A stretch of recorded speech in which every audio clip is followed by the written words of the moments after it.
Sarah Martinez had dreamed of becoming a military sniper since she was 12 years old. Growing up on a small farm in rural Texas, she learned to shoot by hunting rabbits and wild boar with her grandfather's old hunting rifle. While other girls her age played with dolls, Sarah spent hours perfecting her aim, learning to control her breathing, and understanding wind patterns. Her grandfather, a Vietnam War veteran, taught her that patience and precision were more valuable than speed and aggression. When Sarah enlisted in the Army at 18, she scored the highest marksmanship scores in her basic training class. Her drill sergeants noticed her natural talent immediately. She could hit targets at distances that made seasoned soldiers shake their heads in amazement. Within 2 years, she had earned her chance to try out for the Army's elite sniper school at Fort Benning, Georgia. The sniper training program was notoriously difficult. Out of every 100 soldiers who applied, only 10 were accepted. Of those 10, usually only 3 or 4 graduated. The program lasted 24 weeks and tested every aspect of a soldier's mental and physical capabilities. Students learned advanced marksmanship, camouflage techniques, field craft, observation skills, and how to operate independently behind enemy lines for weeks at a time. Sarah arrived at Fort Benning on a hot Monday morning in June. She carried her single duffel bag and the custom rifle case that held her most prized possession, a modified M24 sniper weapon system that had been passed down through 3 generations of her family. Her great-grandfather had carried it in World War II, her grandfather in Vietnam, and her father in the Gulf War. Each generation had made small modifications to improve its accuracy and reliability. The rifle was beautiful in its simplicity.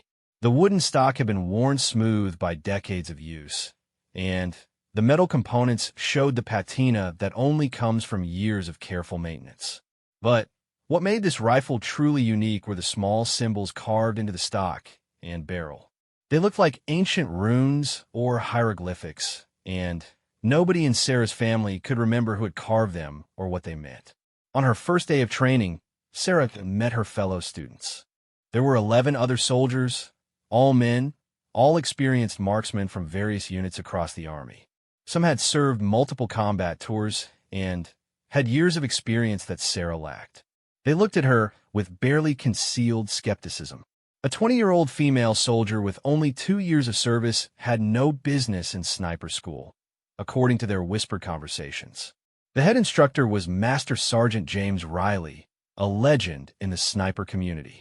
He had served 3 tours in Afghanistan and 2 in Iraq, with over 200 confirmed kills. Riley was a tough, no-nonsense instructor who had seen too many promising students wash out because they thought they were already experts. His philosophy was simple: break down the students' egos first, then build them back up as professional snipers. "Listen up, children," Riley announced on the first morning. "You think you can shoot because you hit some paper targets at your home units. You think you're tough because you made it through basic training. You think you belong here because somebody told you that you had potential. Forget everything you think you know. For the next 24 weeks, you are nothing. You know nothing. You will learn everything from scratch, or you will fail." The first week focused on basic marksmanship fundamentals. Even though all the students were experienced shooters, Riley made them start with the basics: breathing techniques, trigger control, sight alignment, and body position. Sarah excelled in these areas, consistently outperforming her male classmates. Her shots grouped tighter, her positions were more stable, and her instinctive understanding of ballistics impressed even Riley. But success in the classroom and on the practice range was only the beginning. The second week introduced fieldcraft, the art of moving unseen through hostile territory. Students learned to construct ghillie suits, master camouflage techniques, and move silently through various types of terrain. They practiced for hours in the Georgia woods, learning to become invisible. Sarah struggled with this aspect of training. Her farm background had taught her to move quietly through brush and forest, but military field craft required a different level of precision. She had to learn to move like a shadow, to become part of the landscape itself. Several times during field exercises, opposing forces spotted her when they should have walked right past her position. The third week brought stalking exercises. Students had to approach designated targets across open ground without being detected by instructors using high-powered optics. The distances started at 500 meters and gradually increased to over 1,000 meters. Students had to cover the distance, take their shot, and withdraw without being seen. If an instructor spotted them at any point during the exercise, they failed. During one stalking exercise, Sarah spent 6 hours crawling through thick Georgia brush to get within range of her target. She moved inches at a time, stopping frequently to scan for instructors. Thorns tore at her ghillie suit, and insects crawled inside her clothing. Her knees and elbows were raw from crawling across rough ground. When she finally reached her firing position, she discovered that her rifle's scope had been knocked out of alignment during the long crawl. With no time to readjust the scope properly, Sarah had to rely on her rifle's iron sights for a shot at 800 meters. It was an almost impossible shot under the best circumstances, but Sarah had been practicing with iron sights since childhood. She settled in her firing position, controlled her breathing, and squeezed the trigger. The shot hit center mass on the target. But as she prepared to withdraw from her position, Instructor Sergeant Martinez spotted the flash from her rifle's muzzle. According to the rules, she had failed the exercise. Riley appeared at her position minutes later, shaking his head in disappointment. "Outstanding shot, Martinez," he said. "But you're supposed to be invisible. In combat, that muzzle flash would have gotten you killed. Do it again." Sarah repeated the stalking exercise 3 more times before she finally completed it without being detected. Each time, she made small adjustments to her technique, learning from her mistakes. By the end of the third week, she was consistently completing stalking exercises that had initially seemed impossible. The fourth week introduced advanced ballistics and environmental factors. Students learned to calculate bullet drop, wind drift, and the effects of temperature and humidity on bullet trajectory. They studied different types of ammunition and learned to adjust their shots based on changing conditions. Sarah's mathematical background served her well in these classes, and she quickly mastered the complex calculations required for long-range shooting. But it was during a night shooting exercise in the 5th week that other students first noticed something unusual about Sarah's rifle. The exercise required students to engage targets at various ranges in complete darkness, using only starlight and night vision equipment. Sarah's shots were impossibly accurate, even for the advanced equipment they were using. "How is she making those shots?" whispered Private Johnson to his buddy. "I can barely see the targets, and she's putting rounds through the X-ring like it's broad daylight." Staff Sergeant Williams, one of the junior instructors, decided to observe Sarah more closely during the next exercise. He positioned himself where he could watch her shooting technique through his own night vision scope. What he saw confused him. Sarah seemed to be making minor adjustments to her rifle between shots, but not to the scope or any visible controls. Her hands moved over the wooden stock, tracing the carved symbols with her fingers. Williams mentioned his observations to Riley after the exercise. Riley dismissed it initially, assuming that Sarah was simply making normal adjustments to her shooting position. But he made a mental note to pay closer attention to her performance. The 6th week brought the first major elimination. Students who couldn't meet the minimum standards were removed from the program and returned to their original units. 3 students failed to qualify during the week's final shooting test, leaving 9 students in the program. Sarah not only qualified, but set a new course record for accuracy at 1,000 meters. During the 7th week, students learned urban sniping techniques. They practiced shooting from buildings, worked on engaging multiple targets in sequence, and learned to operate in populated areas without being detected. The training took place in a mock city that the Army had constructed for urban warfare training. Sarah excelled in urban environments. Her smaller size allowed her to access shooting positions that larger soldiers couldn't reach. She demonstrated an intuitive understanding of angles and sight lines that impressed her instructors.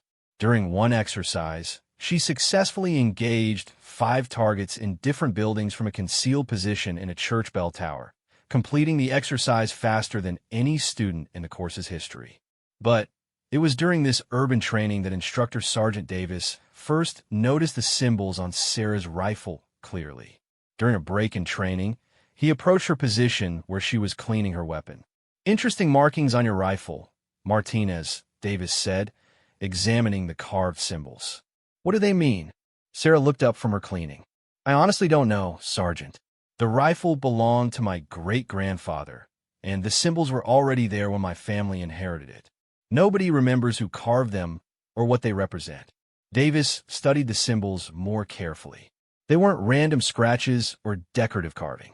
The symbols appeared to be deliberate and meaningful, carved with precision and care. Some looked vaguely familiar, like he had seen similar markings somewhere before, but he couldn't place where. "Mind if I take some pictures?" Davis asked. "I like to research these markings. They look like they might have historical significance." Sarah agreed, and Davis photographed the symbols from multiple angles. That evening, he spent hours searching through military history databases and reference materials, trying to identify the markings. What he found disturbed him enough to bring his concerns to Master Sergeant Riley. The symbols appeared to match markings found on weapons used by a secretive military unit during World War II. The unit, known only by the code name Nightfall, had been involved in classified operations behind enemy lines. Official records of the unit's activities were still classified, but Davis found references to unusual marksmanship capabilities and unconventional warfare techniques. According to the fragmentary records Davis could access, Nightfall operatives had achieved shooting accuracy that seemed impossible given the technology available at the time. Enemy reports described Allied snipers who could make accurate shots in complete darkness and engage targets at ranges that exceeded the theoretical capabilities of their weapons. Riley examined Davis's research with growing concern. The implications were troubling, but he decided to continue observing Sarah's performance before drawing any conclusions. If there was something unusual about her rifle, it would become apparent during the more challenging phases of training. The 8th week introduced night operations and low-light shooting techniques. Students learned to use various types of night vision equipment and infrared scopes. They practiced shooting in conditions where normal optics were useless. Sarah continued to excel, demonstrating an almost supernatural ability to engage targets in near-total darkness. During one exercise, students were required to engage targets at 1,200 meters using only basic night vision equipment. The ambient light was minimal, and most students struggled to even identify the targets, let alone hit them accurately. Sarah not only hit all her targets, but did so with a precision that should have been impossible under the conditions. Instructor Williams decided to conduct an informal test. He set up additional targets at extreme ranges and challenged Sarah to engage them without using the night vision equipment. Working with only starlight for illumination, Sarah hit targets at distances that exceeded the documented capabilities of her rifle and scope combination. "There's something going on here that we don't understand," Williams told Riley after the exercise. "Her performance is beyond what should be physically possible." Riley decided to investigate more thoroughly. He arranged for Sarah's rifle to be examined by the base armorer, ostensibly as part of a routine inspection. The armorer's report added to the mystery.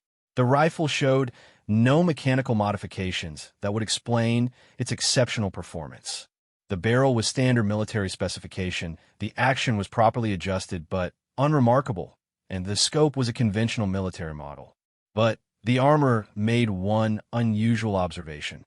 The carved symbols appear to have been created using tools and techniques that predated the rifle itself. Chemical analysis of the carving suggested that the symbols had been added to the weapon decades after its original manufacture, possibly during World War II.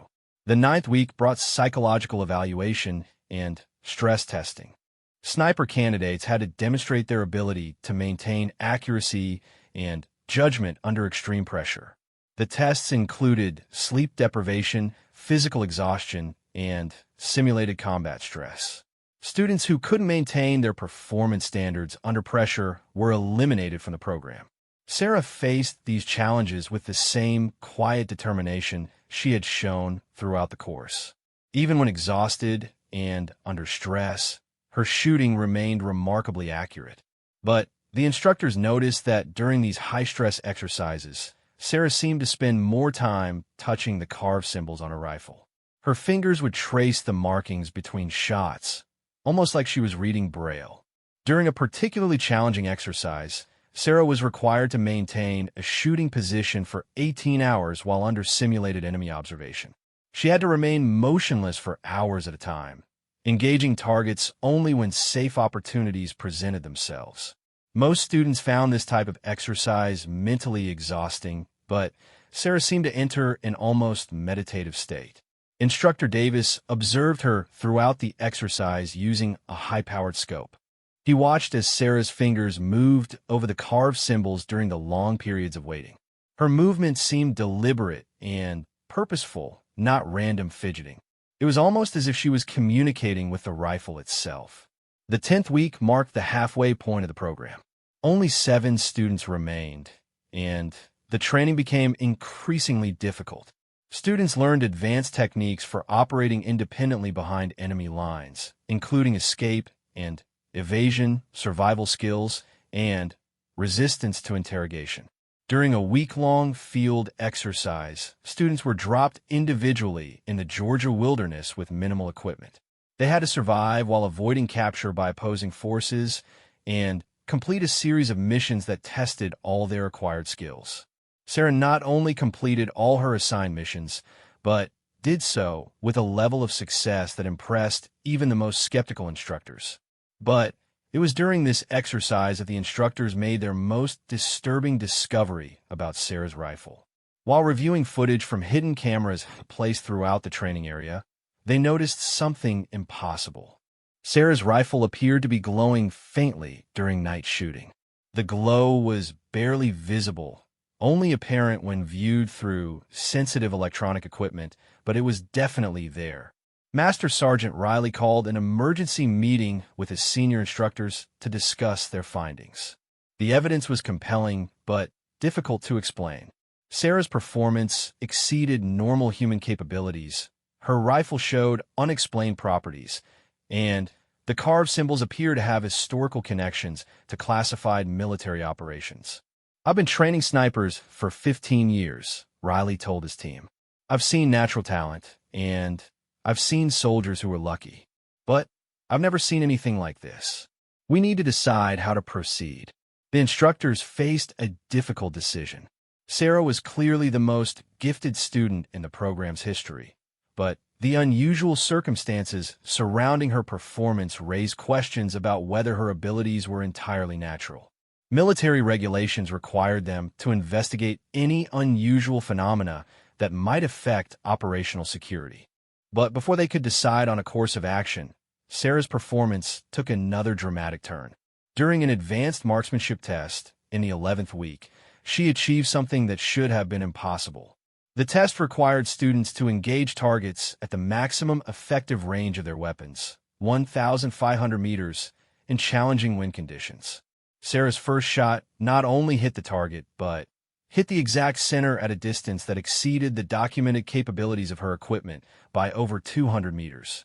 The shot was witnessed by 4 instructors and recorded on video.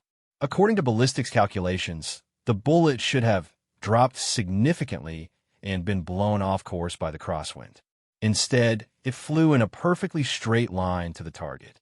Master Sergeant Riley watched the video footage repeatedly, trying to understand what he had witnessed. The laws of physics seemed to bend around Sarah's rifle. He had seen exceptional marksmanship before, but this transcended skill and entered the realm of the impossible. That evening, Riley made a difficult decision. He called the base commander and requested guidance on how to proceed. The situation had moved beyond his authority to handle independently. Within hours, representatives from Army intelligence arrived at Fort Benning to investigate. The intelligence team was led by Colonel Patricia Stone, a career officer who specialized in unusual military phenomena. Stone had investigated similar cases involving unexplained battlefield performance and equipment anomalies. She approached the situation with scientific skepticism, but remained open to extraordinary possibilities. Stone interviewed each instructor individually, reviewing their observations and collecting all available evidence. The testimony was consistent. Sarah Martinez possessed abilities that exceeded normal human limitations, and her rifle displayed properties that couldn't be explained by conventional understanding of ballistics and physics. "We need to conduct controlled tests," Stone told Riley. "If there's something unusual happening here, we need to understand it. But we also need to be careful not to compromise the students' training or create unnecessary suspicion among the other candidates." The intelligence team designed a series of covert tests to evaluate Sarah's abilities under controlled conditions. They installed sophisticated monitoring equipment around the training areas and arranged for Sarah to participate in special exercises that would allow them to gather detailed data on her performance. Meanwhile, Colonel Stone initiated a classified research project to investigate the historical background of Sarah's rifle. The carved symbols had drawn the attention of military historians and cryptographers who specialized in World War II era intelligence operations. Dr. Michael Chun, a professor of military history at West Point, was brought in to examine photographs of the carved symbols. Chun had spent years studying classified operations from the Second World War and had access to archives that remained restricted to most researchers. "These symbols are definitely connected to Operation Nightfall," Chun told Colonel Stone during a secure video conference. "I've seen similar markings in classified documents from 1943. The operation was so secret that most records were destroyed after the war, but I've found references to experimental weapons programs that were never officially acknowledged." Chun explained that Operation Nightfall had been a joint British-American program to develop advanced sniper capabilities for special operations behind enemy lines. The program had reportedly achieved remarkable results, but it was terminated abruptly in 1944 for reasons that remain classified. According to fragmentary records, Nightfall operatives achieved accuracy rates that seemed impossible, Chun continued. German intelligence reports describe Allied snipers who could hit targets in complete darkness and engage enemies at ranges that exceeded their weapons' theoretical capabilities. The Germans were convinced that the Allies had developed some form of advanced technology. But the most intriguing aspect of Chun's research involved the fate of the Nightfall weapons after the war.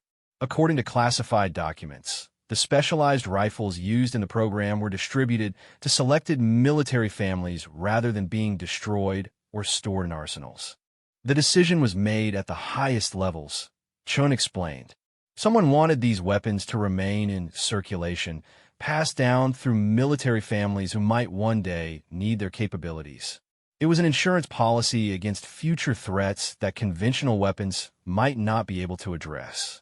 This revelation explained how Sarah's family had acquired the rifle, but it raised new questions about the nature of its unusual properties. If the weapon had been deliberately distributed after the war, then someone in the military hierarchy had known about its capabilities and planned for their eventual use. Colonel Stone decided to confront Sarah directly about her rifle's history. During what appeared to be a routine counseling session, Stone asked Sarah to describe her family's military service in detail. Sarah recounted what she knew about her family's military history. Her great-grandfather had served in the European theater during World War II, participating in operations behind enemy lines. Her grandfather had been a sniper in Vietnam, and her father had served as a marksman in the Gulf War. Each generation had achieved exceptional performance records, but Sarah had always attributed this to superior training and natural talent. "Did your father or grandfather ever mention anything unusual about the rifle?" Stone asked. "Any special techniques or procedures associated with its use?" Sarah thought carefully before responding. "My grandfather used to say that the rifle had its own spirit, that it would guide my shots if I learned to listen to it.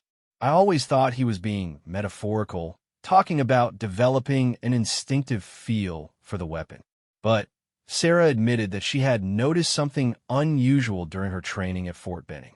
When she touched the carved symbols before shooting, her accuracy improved dramatically. The rifle seemed to respond to her touch, becoming an extension of her own senses. I know it sounds crazy, Sarah said, but sometimes I feel like the rifle is helping me see things that I shouldn't be able to see. Wind patterns, target movement, even the exact moment when conditions are perfect for a shot. Colonel Stone listened carefully to Sarah's description. The student's experience matched historical reports from Operation Nightfall operatives. There was clearly something extraordinary about the weapon, but the exact nature of its capabilities remained unclear. Stone decided to conduct a definitive test under controlled laboratory conditions. She arranged for Sarah to participate in a special shooting exercise using sophisticated monitoring equipment to measure every aspect of her performance. The test was conducted at the Army's Ballistics Research Facility, where scientists could control environmental factors and measure bullet trajectory with extreme precision. Sarah was asked to engage targets at various ranges using her family rifle, while instruments recorded data on bullet velocity, trajectory, and impact. The results confirmed what the instructors had observed during training. Sarah's bullets followed trajectories that deviated from predicted ballistic curves. Wind resistance seemed reduced, bullet drop was minimal, and accuracy remained consistent even at extreme ranges where normal weapons would be ineffective. But the most remarkable discovery came when scientists examined the rifle using advanced imaging technology. The carved symbols showed evidence of microscopic metallic inclusions that weren't visible to the naked eye. Chemical analysis revealed the presence of rare earth elements that had been integrated into the wood and metal components of the weapon. The modifications are incredibly sophisticated, reported Dr. Sarah Williams, the chief ballistics scientist. Someone has embedded microscopic metal fibers throughout the rifle structure using techniques that were supposedly developed decades after this weapon was manufactured. The metal inclusions create electromagnetic fields that affect bullet trajectory in ways we don't fully understand. The scientific analysis suggested that Sarah's rifle had been modified using advanced technology, but the historical timeline didn't make sense.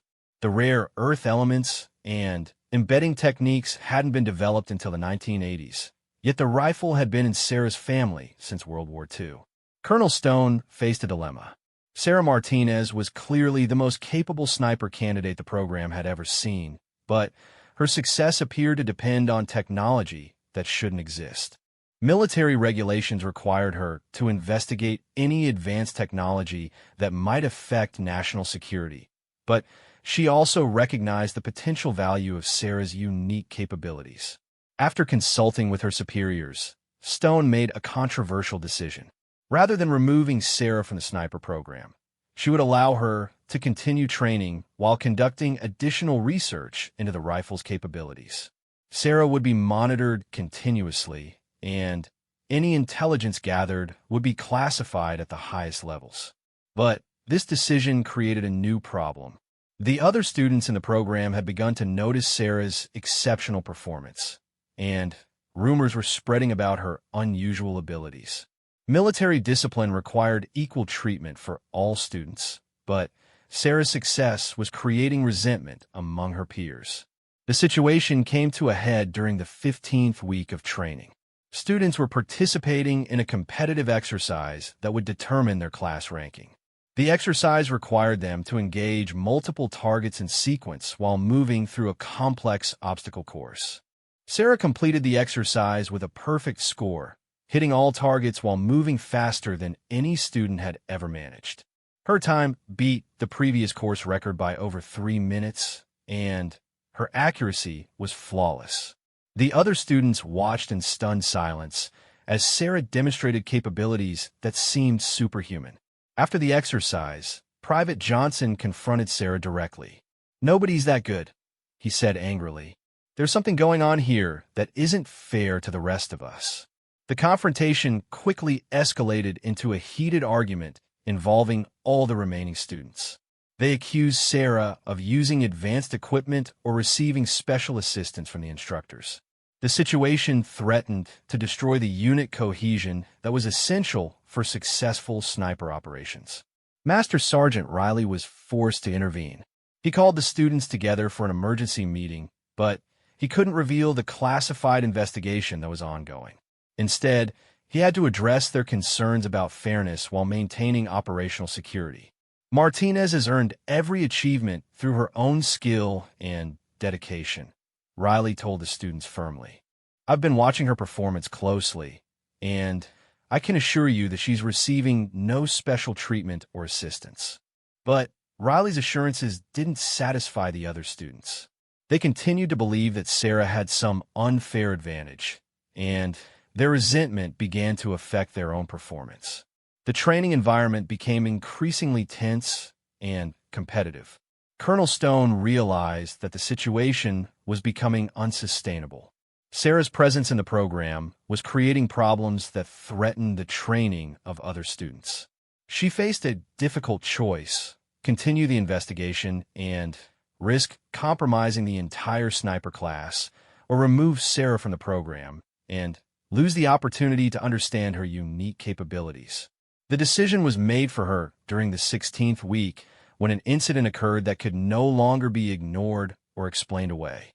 During a night shooting exercise, Sarah engaged a target at a range of 2,000 meters in complete darkness using only starlight for illumination. The shot was impossible by any conventional standard.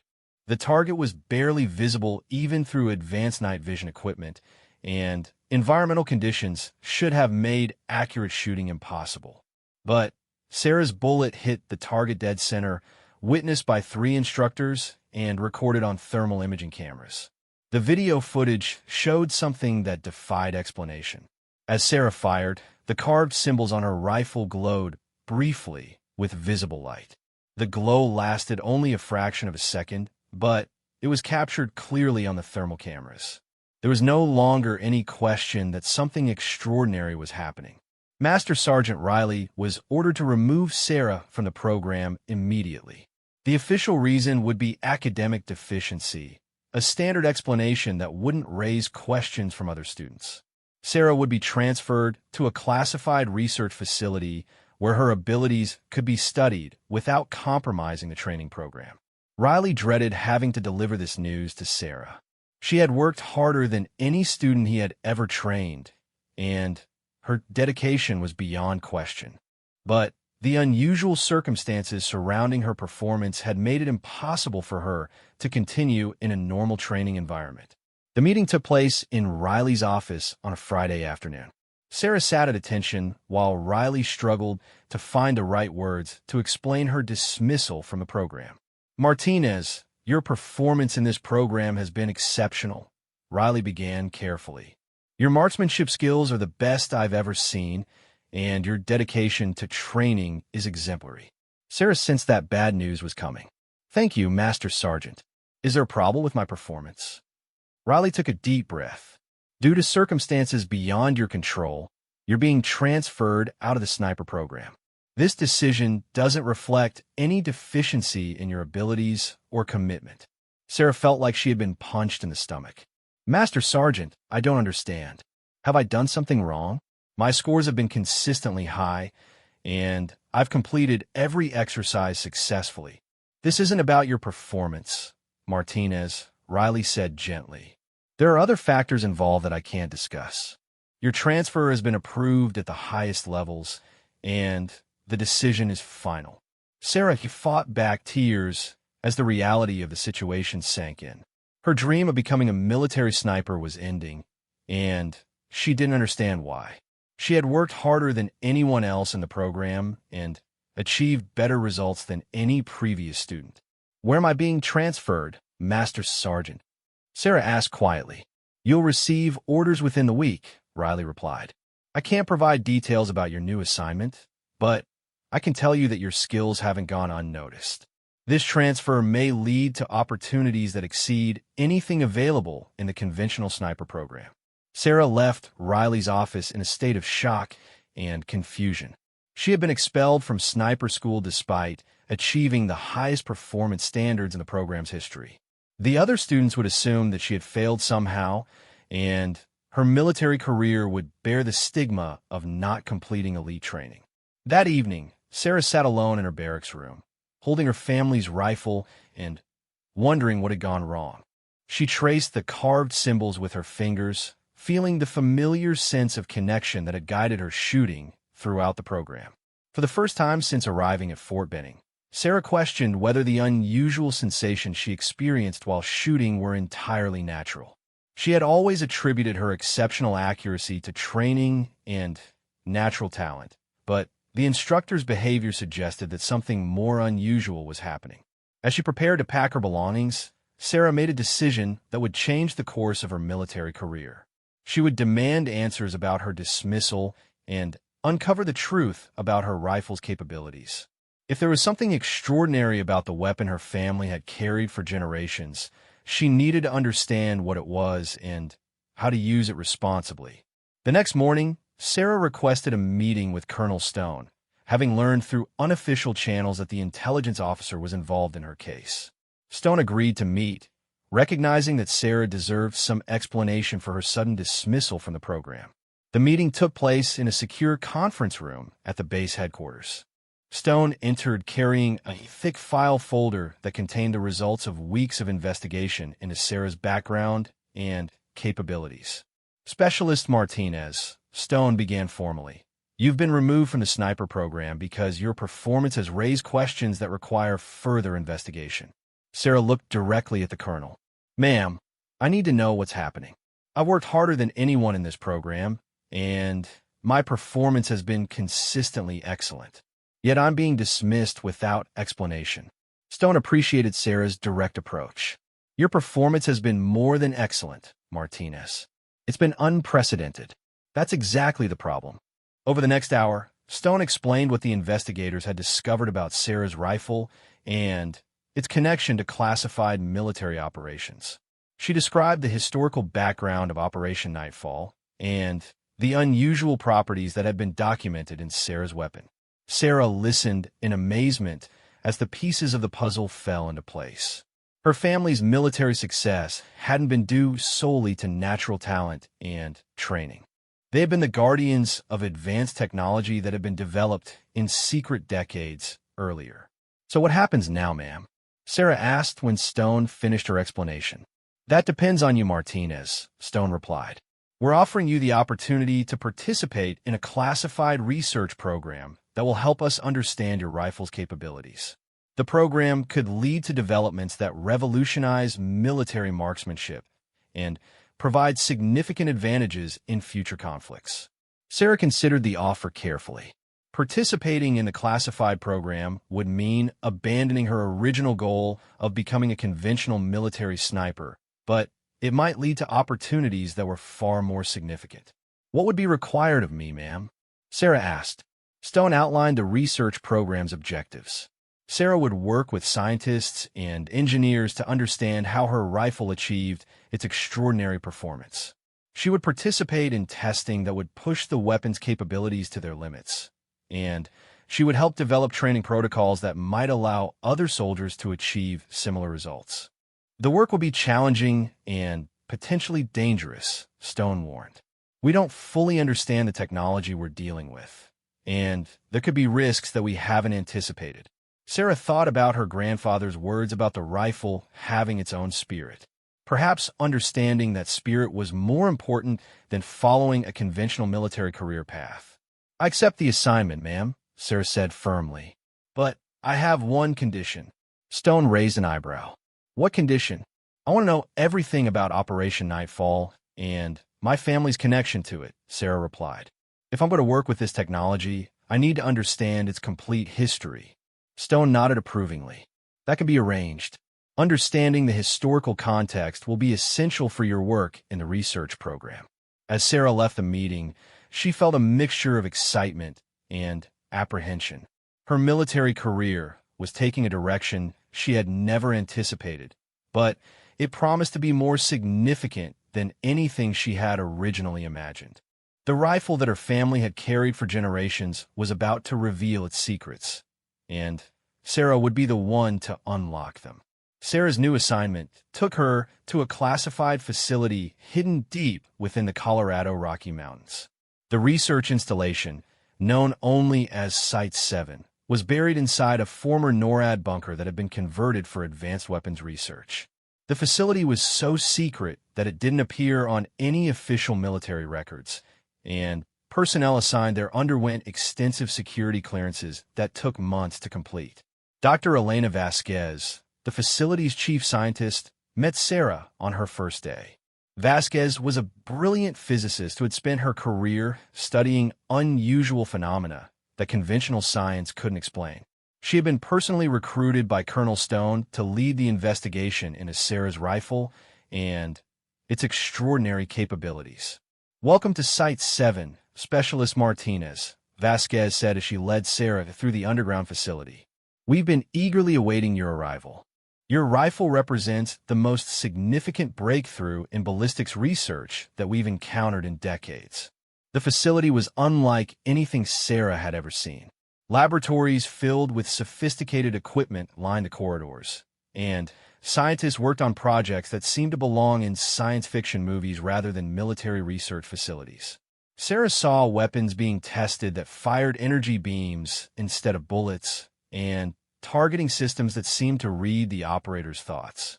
"What exactly are you researching here, Dr. Vasquez?" Sarah asked as they toured the facility. "We study weapons and equipment that achieve results beyond what conventional technology should allow," Vasquez explained. "Most of our projects involve items recovered from classified military operations, similar to your family's rifle."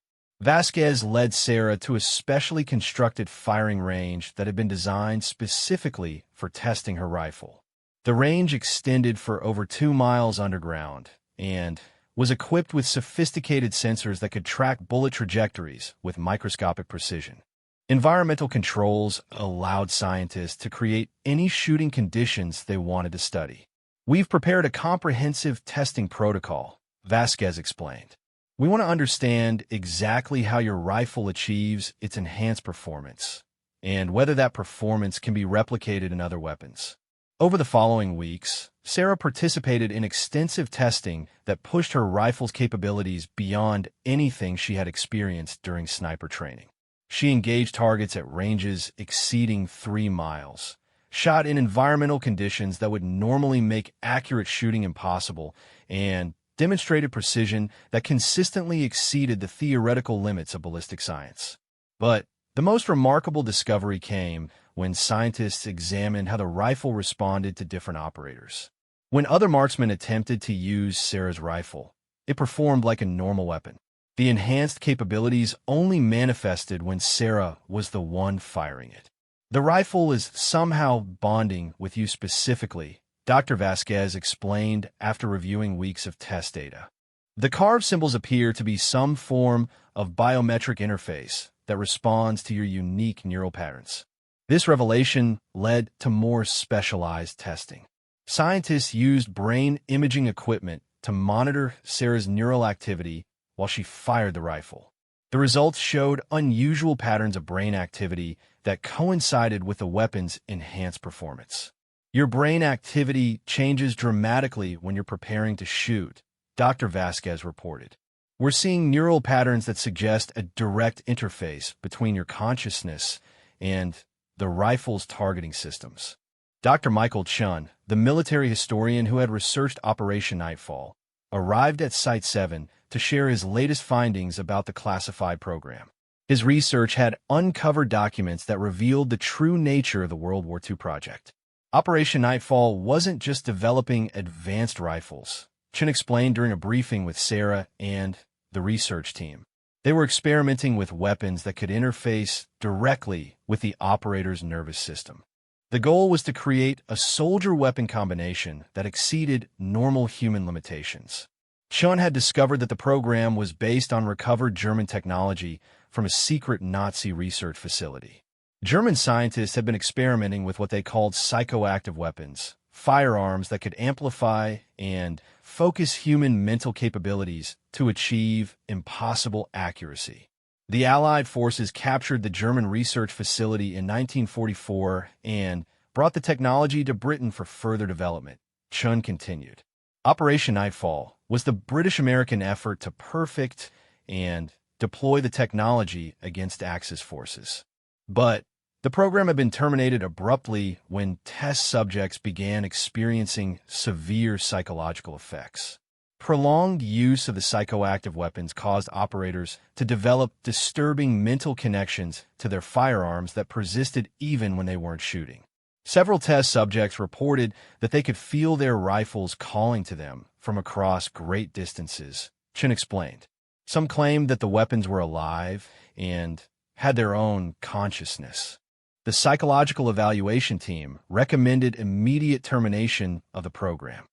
This historical context explained why the Nightfall weapons had been distributed to military families rather than being destroyed. The authorities wanted to preserve the technology while minimizing the risk of psychological contamination that came from intensive use. Your family's connection to the rifle has developed gradually over generations, Dr. Vasquez theorized.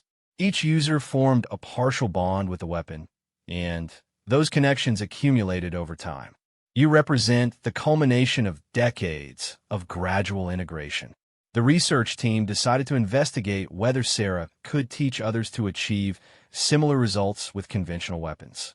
If the enhanced shooting capabilities could be transferred through training rather than requiring psychoactive technology, it would revolutionize military marksmanship without the risks associated with the Nightfall weapons. Sarah began working with volunteer test subjects, teaching them the meditation and focusing techniques that she used when connecting with a rifle. The volunteers were experienced marksmen from elite military units who had volunteered for the classified program after extensive psychological screening.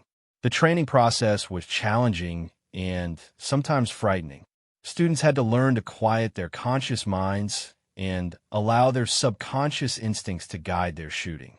Sarah taught them to feel the rhythm of wind patterns, to sense the exact moment when environmental conditions aligned for a perfect shot, and to trust their intuitive understanding of ballistics over conscious calculations.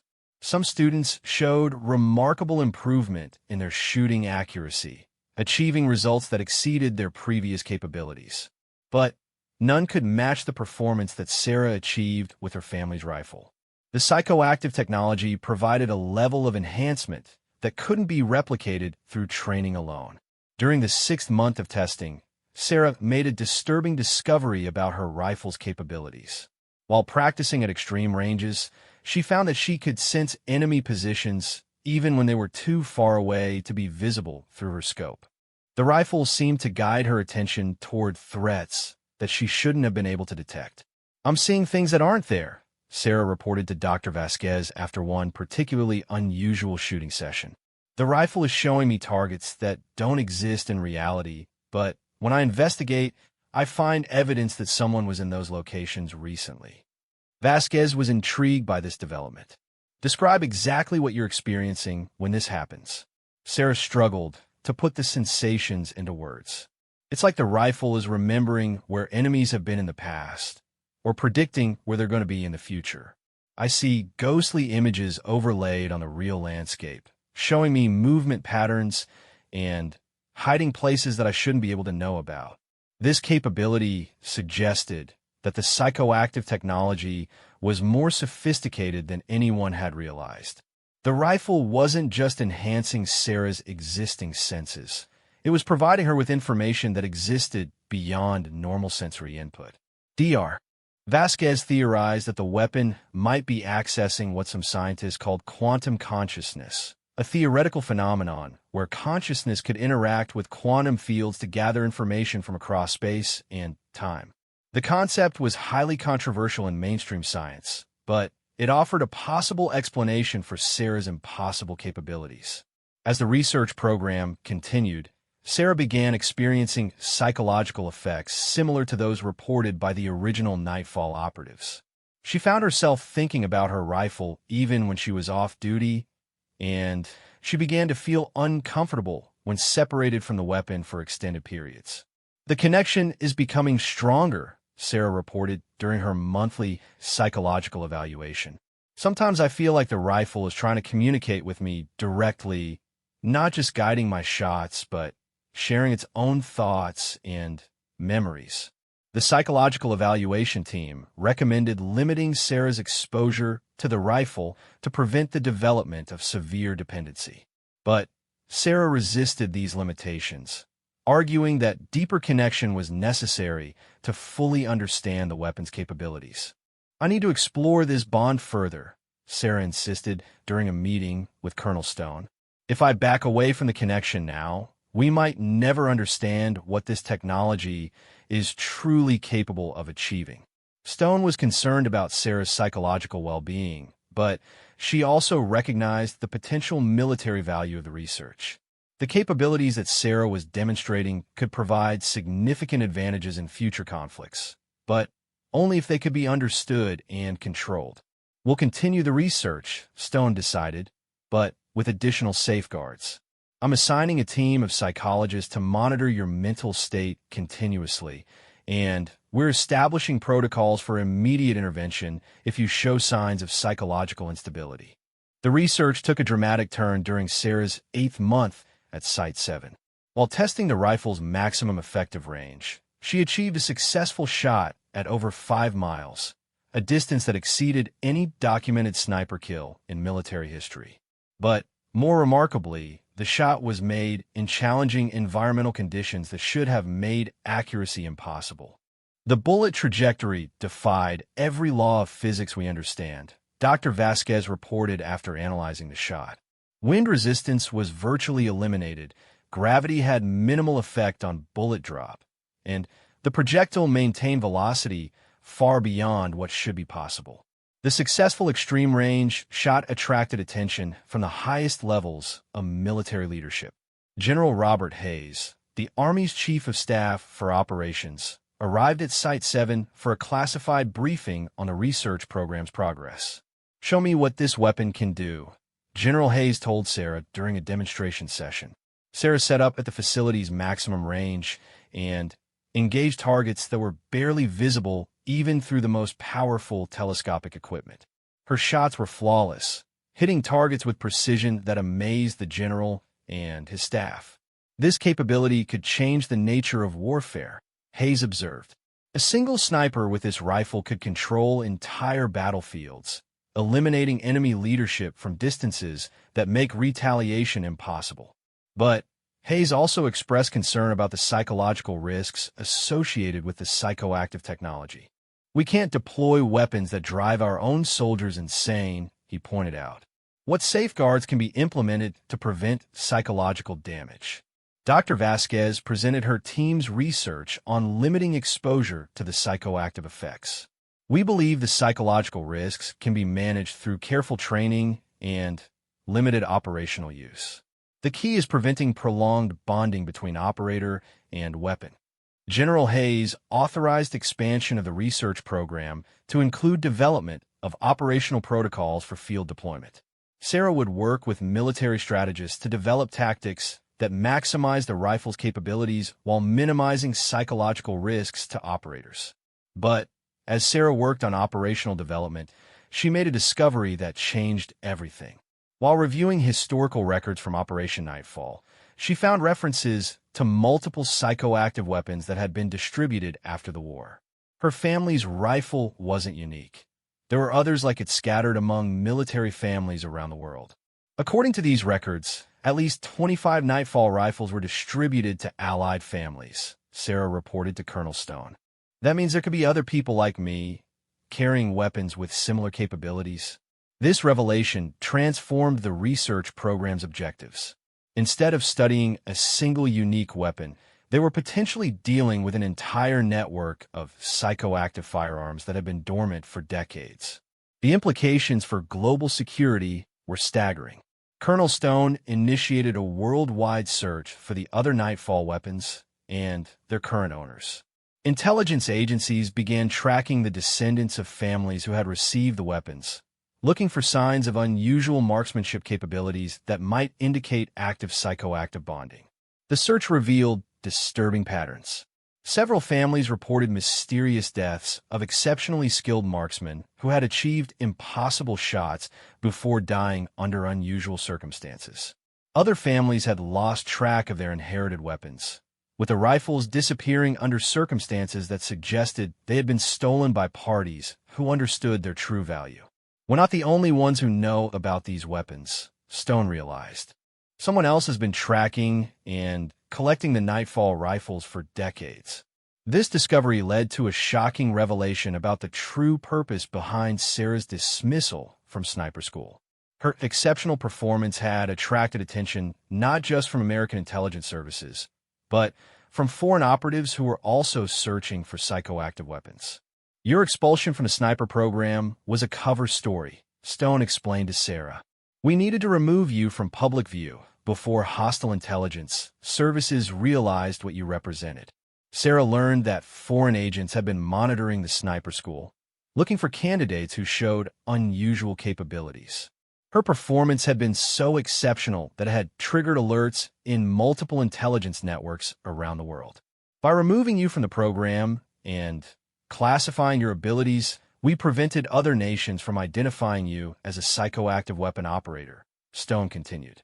But that protection is temporary. Eventually, they'll figure out what we're dealing with. The research program evolved into a race against time.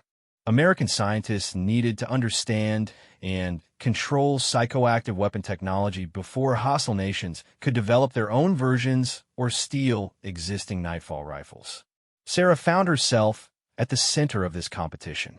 Her unique bond with the psychoactive rifle made her both an invaluable asset and a primary target for enemy intelligence services.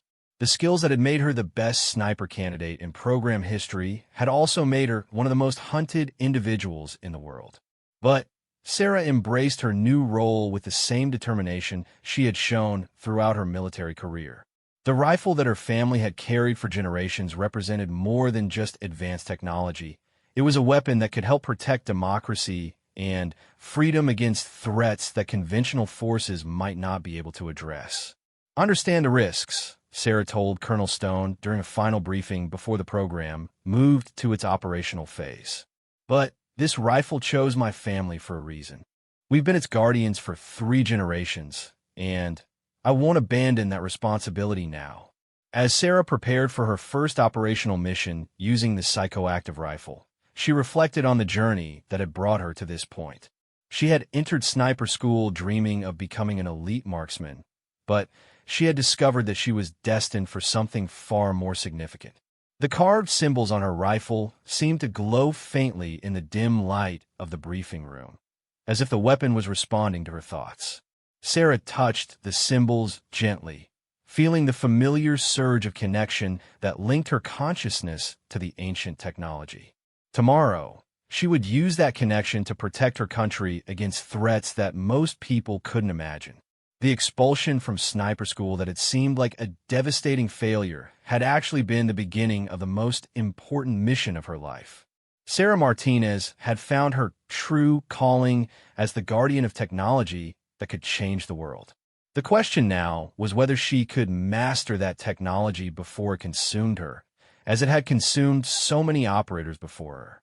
The future of warfare itself might depend on her success.